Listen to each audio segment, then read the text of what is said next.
فرقه المليارات بتلعب كونفدراليه، اروح العب كونفدراليه وانا جايب زيزو وامام وبن شرقي. مبدئيا كده اي اعاد ليسترب بعد ماتش طلائع الجيش اي اعاد ماتش واحد اظن ان خسارته هتبقى اكبر من الخساره الماليه اللي ممكن النادي الاهلي يدفعها في اي شرط جزائي اللي ممكن ندفعه للراجل ده. يعني ندفع شرط جزائي شهر 2 3 10 سنه 2 3، لكن اعاد الراجل في النادي الاهلي مش اي ماتش، اي شوط تاني خسارته هتبقى اكبر على النادي الاهلي اكبر من الفلوس. يعني خساره والله العظيم هتبقى فادحه للراجل ده لو مسك مش شو، لو مسك 5 دقايق، لو مسك وقت بدل ضايع في ماتش تاني يبقى خساره على النادي الاهلي اكبر من الفلوس.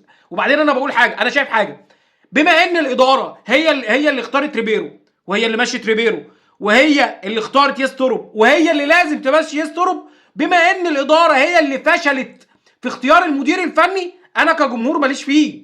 انت اخترت او عندك سوء اختيار في اختيار المدربين، ادفع يا باشا، انا ماليش دعوه، ادفع.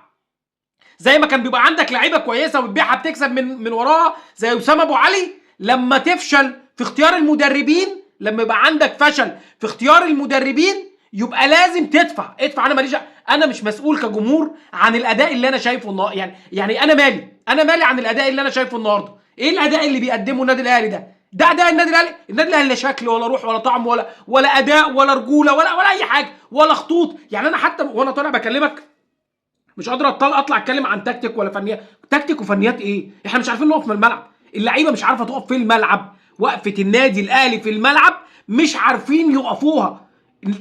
ده فريق ممكن، يعني وقفه لعيبه في الملعب والله العظيم اشبه ما يكون بفرق الاكاديميه. ممكن فرق في الاكاديميات تقف افضل من اللعيبه دي. ايه ده؟ ايه الاداء؟ وبعدين اقول لك على حاجه بقى، خدها، الموسم الصفري يقترب. احذر، موسم صفري للنادي الاهلي يقترب بعد اللي انا شايفه ده. والراجل ده النادي مش هيمشيه علشان الشرط الجزائي بتاعه وهيفضل مكمل معانا. انا ماليش فيه، ادفع ومشيه. طالما اخترت وطالما اختيارك طلع فاشل يبقى مشي الراجل، ما ينفعش. ده مش النادي الاهلي.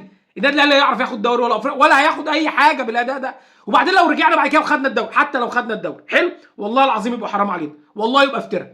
والله لو خدنا الدوري بعد الاداء اللي انا شايفه ده وعلى اللي بيقدمه الفرق الثانيه في خلال الموسم، والله العظيم يبقى حرام ناخد الدوري. والله حرام علينا ناخد الدوري بعد الاداء اللي انا شايفه ده. وبعدين بقى لك انت تتخيل حاجه ثانيه خالص وجديده بقى وركز معايا فيها. تخيل النادي الاهلي بالاداء والشكل ده عمره لا هياخد اول ولا هياخد ثاني، ده ممكن يفنش رابع خامس. وتخيل بقى ان انت تفنش رابع خامس فتروح تلعب كونفدراليه، فرقه ويطلع من ينزل مانشيتا كده، فرقه المليارات بتلعب كونفدراليه، اروح العب كونفدراليه وانا جايب زيزو وامام وبن شرقي العب كونفدراليه والله العظيم حرام. والله راح اطلع لعيبه ناشئين يلعبوا الكونفدراليه، واحنا هنعمل زي الزملكاويه، هنقعد نعمل زي الزملكاويه بقى والكونفدراليه اقوى من دوري ابطال. والله حرام يا جدعان، حرام فعلا.